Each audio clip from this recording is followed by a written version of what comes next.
falava? A mãe me adora, poxa, ela me dava maior força. Quando eu fugi para o Rio, quando ela me encontrou no Rio,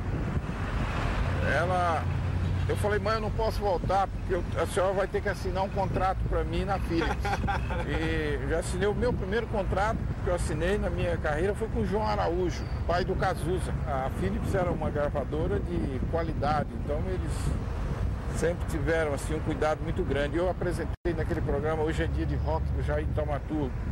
3 dias depois eu estava contratado pela Philips e gravei o meu primeiro disco de rock, que era um protesto contra a perseguição, contra o preconceito com os roqueiros. Aí, galera.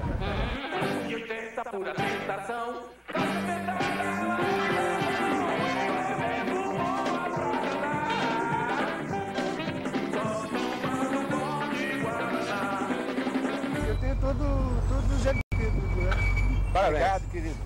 Vamos lançar mais alguns aí, viu? Me fala um pouco dessa época que como é que foi a precursão em relação ao trabalho com o Soul Music? Quando a coisa ficou de uma forma muito, vamos dizer assim, apelativa, eu comecei a ver que, poxa, eu preciso renovar, eu preciso achar um espaço.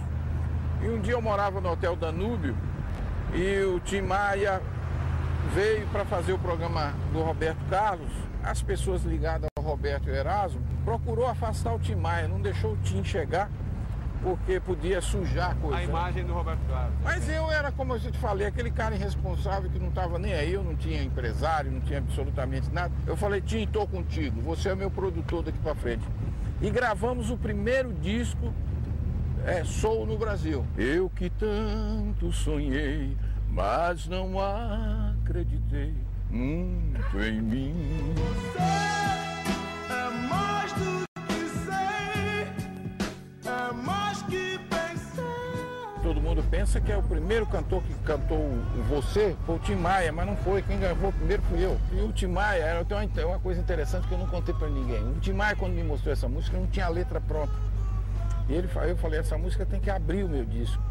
E não demorava, foi a última música que ele pôs letra. Então quando ele me mostrou a música, naquela parte, você, né, que é lá em cima ele cantar, você não lava esse pé, e este seu chulé, muito fedorento, baby.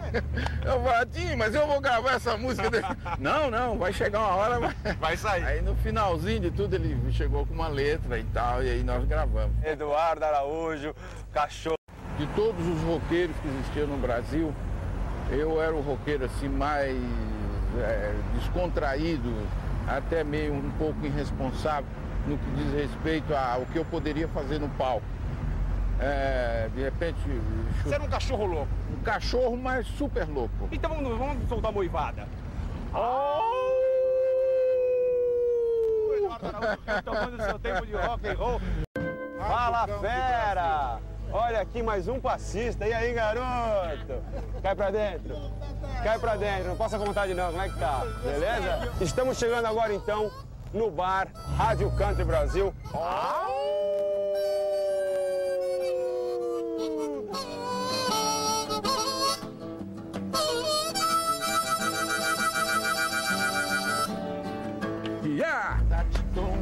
Fala um pouquinho dessa música, da importância que ela teve pra você.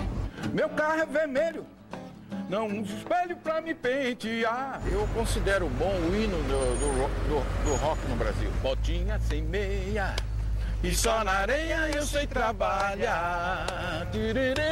O bom aconteceu de uma forma muito natural.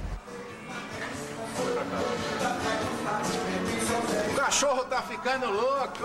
Se você quiser, eu gravei, experimentar e fui pra fazenda, eu não fiquei aqui. Sei que vai gostar.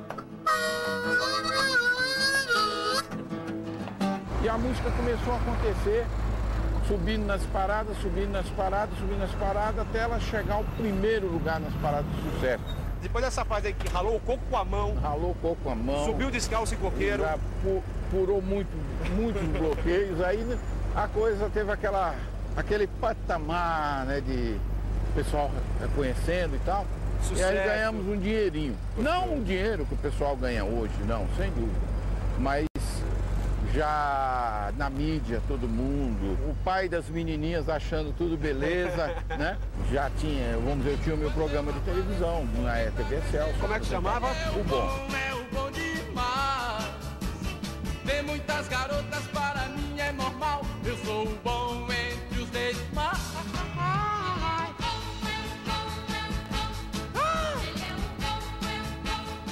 Esse programa é um programa muito interessante. Foi lá que começou o Pepeu Gomes, né, com uma banda que chamava Os Minos, bandinha de garotinho. Mutantes tocava lá, com uma banda super importante dos anos 60, anos 70, né? E praticamente era um programa mais roqueiro. Ali se apresentava, o pessoal se gostava mais do rock and roll. E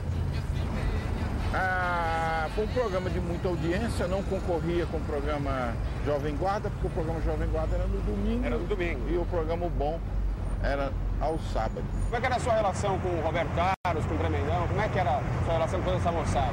Muito boa. Naquela época foi muito boa a nossa relação, a gente se encontrava, a gente se falava, o Roberto gravou música de minha autoria, Você o Erasmo trocava ideias também. sobre o que estava acontecendo? Era uma coisa meio sem planejamento? Vocês, como é que era? Não tinha planejamento, né?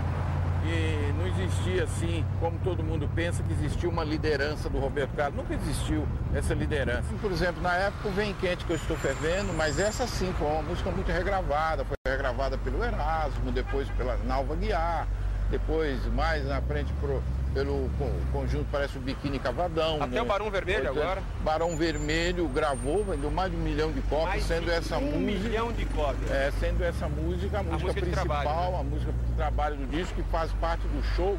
Hoje praticamente é um hit do Barão. Eles não podem ir em nenhum show sem cantar o Vem Quente que estou fervendo. As pessoas exigem. Eu assisti o show do Barão, exatamente quando está naquela loucura toda, eles entram com o Vem Quente que eu estou fervendo, é uma explosão. A galera vem abaixo. Vem abaixo. E nessa época, você estava apresentando com a Silvinha, já estava namorando. Se você quer brigar e acha que por isso estou sofrendo, e se enganou, meu bem, pode vir quente que eu estou fervendo.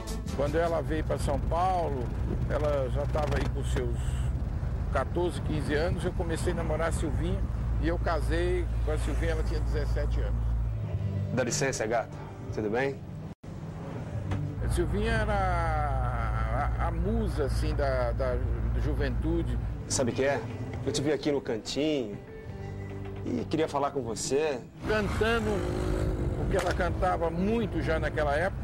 Dá licença de pegar na sua mão? Quando eu casei com a Silvinha, os caras entraram em parafuso. Teve um cara aí que queria até se suicidar. Então, ela tinha uma legião de fãs masculinos que era um negócio, né? Vamos falar um pouco mais de você. O que você acha de mim? Ameaçado de morte, um monte de coisa. Aquela bobajada dos Não pelo fãs. pai dela. Quando dá assim, no meu fim de semana, eu pego a estrada e vou pro Aras. E lá eu fico curtindo meus cavalinhos. Quer dizer, o dia que eu posso, porque às vezes eu tenho um show, mesmo assim eu volto do show, fico um domingo, tá, no Aras, é muito gostoso, é muito bonito. Quais são seus cavalos? Bom, eu tenho por tradição de família, mais de 70 anos, eu crio manga larga machador, crio campolina, piquira, pônei e jumento pega. Fui criado pro cerrado, pra lidar com gado, pra percorrer distância, aprendi a marchar, pro meu dono não se cansar. Sou manga larga.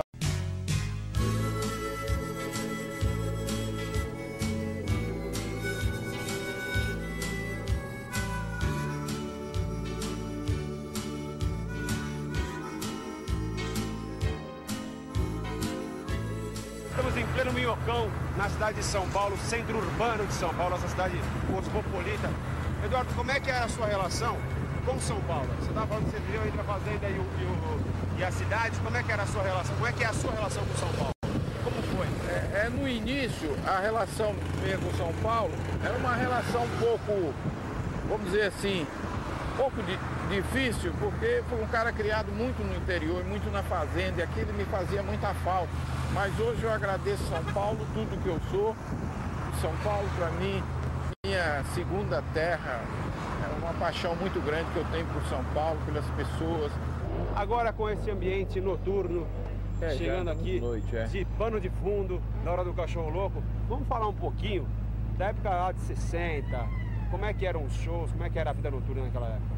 São Paulo tinha uma coisa à noite que não existe mais. Era, nessa época do ano, a garoa. Você não chegava um palmo na frente do nariz.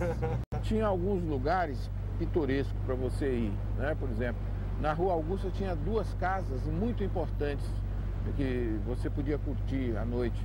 Uma era o Saloon, né? Onde tocava as bandas de rock da época, né?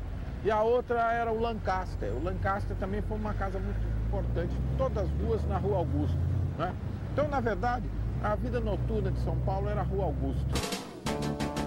Entrei na Rua Augusta 120 por hora, botei a turma toda do passeio pra fora, fiz curva em duas rodas sem usar a buzina, parei a 4 dedos na vitrina, legal! O pessoal do rock and roll, por exemplo, encontrava todo mundo lá na Boate Cave, que era na Consolação, lá embaixo da Consolação. E era assim, mais no fim da noite. Mas sempre tinha também... Aquele miolo fervia, então, porque ali era na Estrada Pestana, que era a gravação do seu programa. Exato. Tinha na Consolação, tinha na Augusta, era um miolo ali que botava pra quebrar. Consolação gravava o programa do Roberto Carlos. Gravava não, ia ao vivo, não tinha negócio de gravar. Pois é, não gravava. Essa gravação veio depois, com o negócio da fita, essa coisa toda. Videotape. Videotape. E aconteceu alguma roubada? Roubada como? Assim, Deu alguma coisa errada? Deu algum naturalmente que você fazendo um programa ao vivo, você corre sempre o risco. Uma ocasião eu entrei naquele programa Astros do Disco na TV Record e eu ia cantar duas músicas. Uma era Ela Era o Meu Amor e a outra era Amor, Amor, Amor. Então, a parte dos metais pegaram Ela Era o Meu Amor e a parte da base pegou Amor, Amor, Amor. Então, era muito amor. Então você imagina o que deu. Na hora que 1, 2, 3, 4, cada um entrou numa música. Isso ao vivo, não tem como cortar. Eu fiquei olhando, né? Eu falei, vamos ver onde é que vai dar, né? Uma verdadeira... Eu não vou entrar. Aí eles foram parando. Eu falei, vocês se acertam aí, porque... Hoje a plateia é uma plateia muito dirigida. Você vê essas meninas gritando, às vezes nem é um incentivo, às vezes elas estão ali mais para animar o auditório do que qualquer outra coisa. Naquela época, não. O artista agradava, ele era sucesso. Não agradava, sai da frente que vem ovo. Não tinha como cortar. Não, tome melancia, tomate. Agora nós chegamos à fase country de Eduardo Araújo, contando toda a história para vocês. Ô, Paulinho, você tá aqui, Paulinho? Ai, que bom. Estamos aqui, galera, Paulinho, guitarrista, guitar band do Eduardo Araújo. Tudo bem, Paulinho? Tudo bom, como você tá? Tudo bem? Graças a Deus. Olha, uma história também interessante. O primeiro encontro de vocês foi aqui no primeiro show que você fez, é isso? Tô parado com a minha guitarra aqui. Afinando ainda? Afinando, aqui foi inicial, né? Todo mundo com medo, nervoso e tal. De repente passa o homem country do Brasil, Eduardo Araújo, eu olhei. Aí eu tremia que nem paraveiro, né? Meu primeiro disco de country foi há 14 anos atrás, com a produção do Renato Teixeira. Renato Teixeira, nós fizemos tentamos fazer uma coisa que fosse assim um country brasileiro. Agora então, para as gatas, cachorrinhas em geral, uma música romântica, linda, da fase country de Eduardo Araújo, Rodeio. Essa música é de abalar. Bem montado sobre a sela, meu desenho de fivela,